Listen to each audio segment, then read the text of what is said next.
Այդ մարդը կռուգավոյ ճնշման տակ է, Ալիևը ճնշում է, Ամերիկան ճնշում է, Ռուսաստանը ճնշում է, երևի Աննան ճնշում է, Գյումրիի ընտրությունները ու ենթադրյալ արդյունքները Գյումրիի ճնշում են, դե այդ մարդը ինչ որ մի ձևով պետք է հոգեկան բավարարվածություն ստանա։ Հիմա ինչ եք մտածում, այս ամեն ինչ հետևանքներ կունենա եւ արդյոք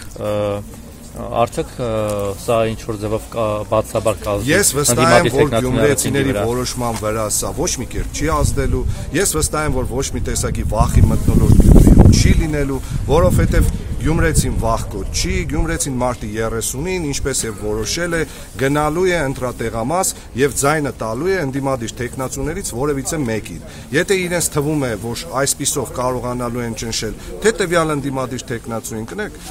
ասենք մարտը նվազագույնը մանկամիտ պիտի լինի, որ օրինակ մտածի նման բաներով, օրինակ մարտունին կարողանալու է ճնշել։ Կամ չգիտեմ, ինձ կարողանալու են ճնշել։ Ճնշվող լինենք, այս 7 տարվա ինչ որ մի կերպ ճնշվելու են։ Ձեր շտաբերում ոչ մի չեն հայտնաբերել։ Մեր շտաբերում դեռևս չէ, ոչ շիբին, ոչ տանգ, ոչ բրոնեժիլետ, ոչ Հովիկ Աղազարյանի